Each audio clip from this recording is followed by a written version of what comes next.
E essa galera aí, tudo certo? Meu nome é Charlton Soares, sou professor de Geografia e hoje eu estou aqui no YouTube do Vai Cair no Enem para uma aula arretada sobre agentes externos do relevo. Produção, solta a vinheta!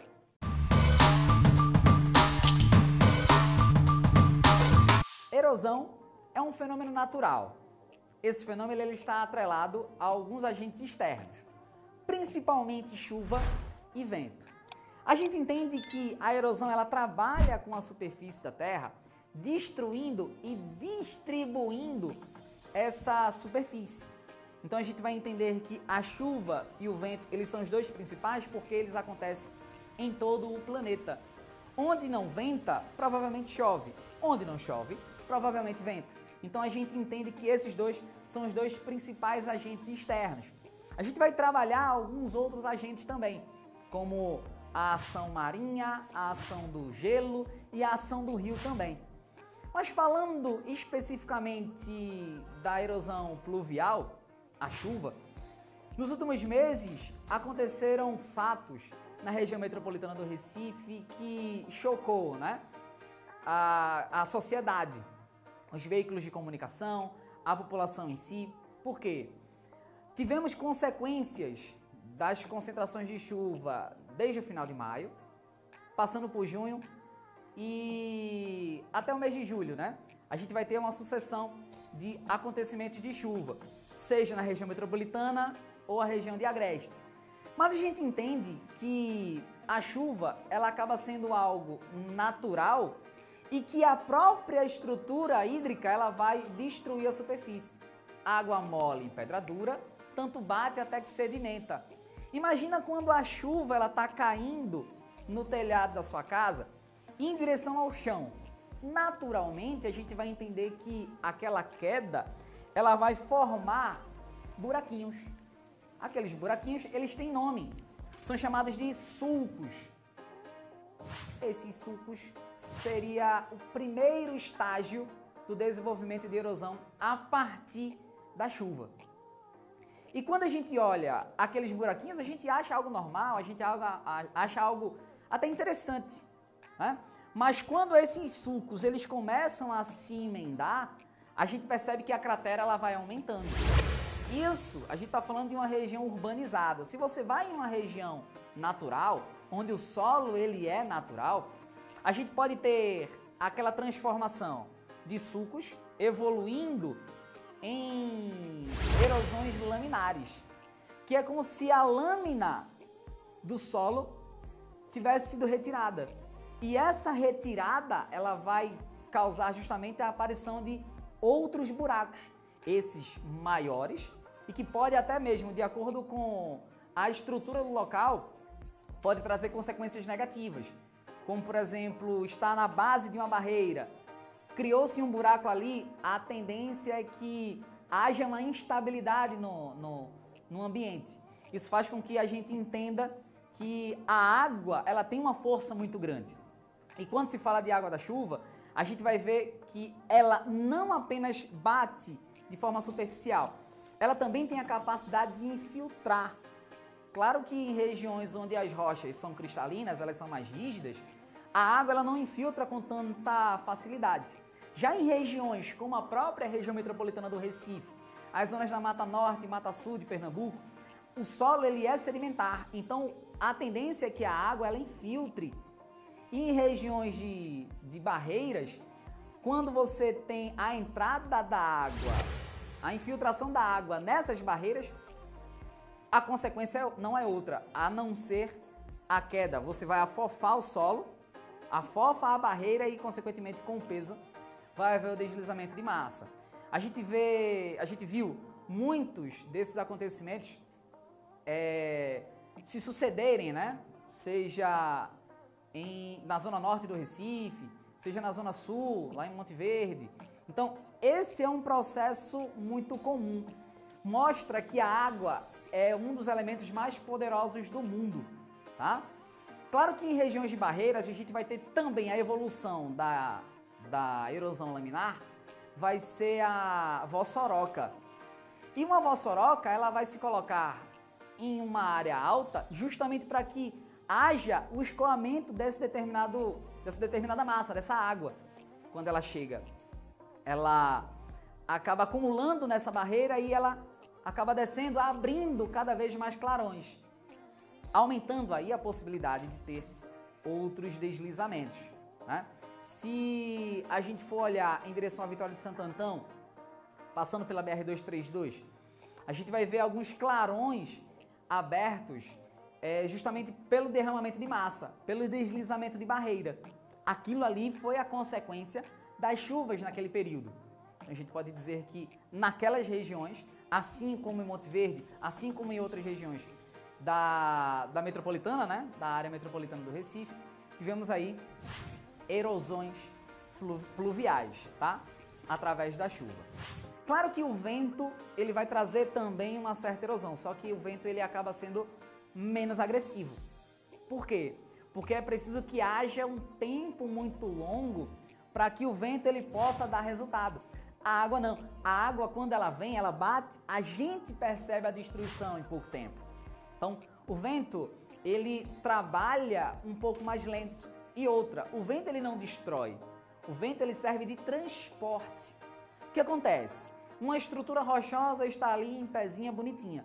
O vento pega estruturas sedimentares naquela região e sobe aquelas estruturas sedimentares e se choca com essas rochas um pouco maiores.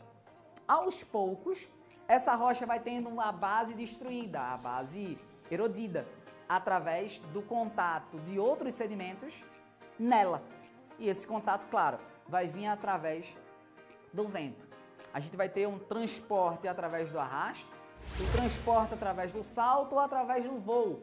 São três possibilidades de o vento elevar as estruturas sedimentares.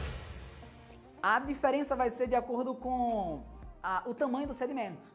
Se o sedimento for fino demais, consequentemente o vento ele leva a uma altura significativa. Se o sedimento ele for pesado, né, consequentemente ele vai ter um problema, o vento vai ter um pouco mais de trabalho para se desenvolver nessa região, tá? Nessa estrutura rochosa, tá bom? Uma outra estrutura de erosão que é muito comum a gente ver isso a olho nu, vai ser os rios, né?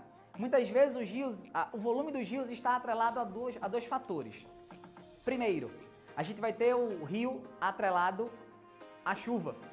Quando a chuva ela é muito grande, a tendência é que o rio ele aumente de carga. O rio aumentando de carga, ele vai potencialmente destruir as suas encostas.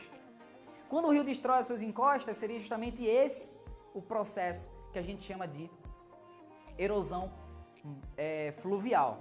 Erosão fluvial. Então a gente entende que quando o volume está muito grande, o rio ele vai cavando aquelas estruturas. Um outro fator é quando isso está atrelado ao aumento das marés. Quando o aumento da maré acontece, o volume do rio vai aumentar também, consequentemente pode desgastar as encostas dos rios. Então você vai ter aí o desgaste das encostas sendo um problema para a região ribeirinha. Principalmente aquelas casas que ficam próximas aos rios, que a gente sabe que devemos ter um distanciamento significativo do rio, de acordo com a segurança de qualquer estrutura. Porque dentro do processo do rio, dentro do próprio rio, a gente vai ter que respeitar o leito dele e ainda mais o terraço fluvial, que é justamente uma área que se coloca dentro da calha geral do rio e que, consequentemente, em algum momento o próprio rio, pode ocupar aquelas margens, né? Aquelas regiões que a gente chama de terraço fluvial, tá bom? Uma outra forma de erosão que acaba sendo muito comum para a gente, principalmente para quem mora em regiões litorâneas, é a erosão marinha. Essa erosão, ela trabalha constantemente com a ação do mar, batendo com uma estrutura, seja ela rochosa ou sedimentada, né? Nas praias do Recife e região metropolitana, a gente vai ter uma quantidade muito grande de areia, sedimentos, que já foram destruídos e erodidos pela própria ação da corrente marinha, né? A própria ação da marinha, das águas nesse litoral. Então a gente entende que você tem estruturas como areia, arenito, que muitas vezes a gente vai encontrar arenito no nosso litoral, né? Você vai para o litoral sul, tem as piscinas naturais. Por que aquelas piscinas naturais? Porque a gente vai ter ali um acúmulo de água que está protegida por uma camada de rocha. Em algum momento, aquela camada de rocha, que a gente chama de arenito, já foi bancos de areia. Então, como naturalmente a água ocupa aquele lugar e em um determinado momento do dia a maré recua, fica aquela pocinha de água que acaba até mesmo sendo mais seguro para crianças brincarem e não tem tanto impacto de ondas, né? Mas mesmo assim, estamos falando de uma estrutura que foi erodida e desenhada pela ação marinha, tá? A última forma de erosão vai ser a erosão glacial, que seria justamente o congelamento da água em regiões de elevadas latitudes. Então o que acontece? A gente vai ter, durante o verão, a água penetrando na rocha e a partir dessa penetração da rocha, a água fica ali acumulada. Quando o inverno chega, a tendência é que aquela água ali de dentro, ela ganhe um volume. E esse volume ela vai fazer com que a água líquida se transforme em gelo e estoure a própria rocha. Então a rocha ela vai quebrar de dentro para fora, aumentando as suas fraturas e, consequentemente, concluindo todo o processo de erosão glacial, tá bom? Além dessas 5 formas de erosão, falamos aqui erosão eólica, pluvial, marinha, glacial e fluvial, a gente ainda tem 3 ações de intemperismos, que seriam justamente 3 ações que separam, né, apenas didaticamente. Que a gente está falando de intemperismo, falamos de formação de solo. Então a gente vai ter o intemperismo físico, onde vai ser trabalhada a diferença de temperatura.